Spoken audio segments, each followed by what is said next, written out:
The films have all been wonderful and have sort of captured everybody's imagination around the world.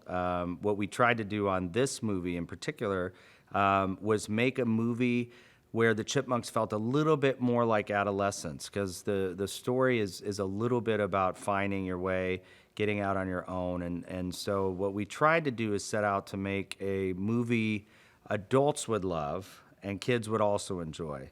And so what we find is there's a little bit, I think, more of an edge, more of some adult themes, and the Chipmunks feel like they're sort of graduating to a sort of new age level. They always are trying to do the right thing, and it ends up being done in the wrong way, but with good intentions. And so you can mine a lot of comedy, from very relatable issues that, families experience. It was great having Miles come into their lives as well. It was almost like Alvin on steroids a bit. He sort of comes in, and for as bad and mischievous as Alvin can be, Miles is one step ahead of them. So he created a really wonderful foil that sort of kept the Chipmunks off their feet. Miles is dealing with his own issues, and actually, sort of the plan is hatched, even though they have a very strong mutual dislike for each other, to travel across the country and try to break up this marriage. Because the worst thing for both of those people is to find themselves as brothers, and that's the journey of the movie is them finding their way into a sort of blended, loving family.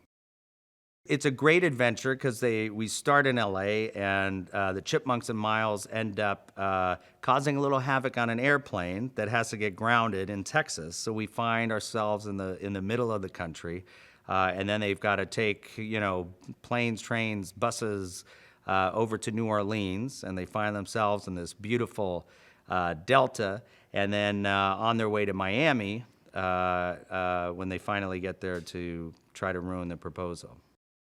It's been quite a thing working with kids, animals, things that aren't there, but it's been fun, and we've had a wonderful group and crew that are able to sort of pull off these magical moments. The cities were chosen really because they all have sort of a great character to them, and they all bring a different musical influence.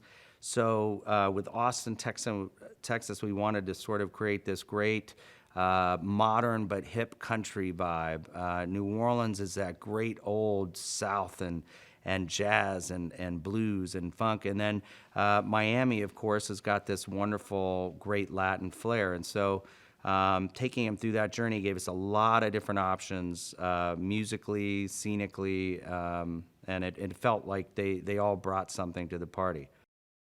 I think the people that have sort of been already exposed to the franchise, they're going to get a fresh look that's going to feel a little new and a little hip and a little fun, but it's going to capture some of that same wonderful chipmunk hijinks.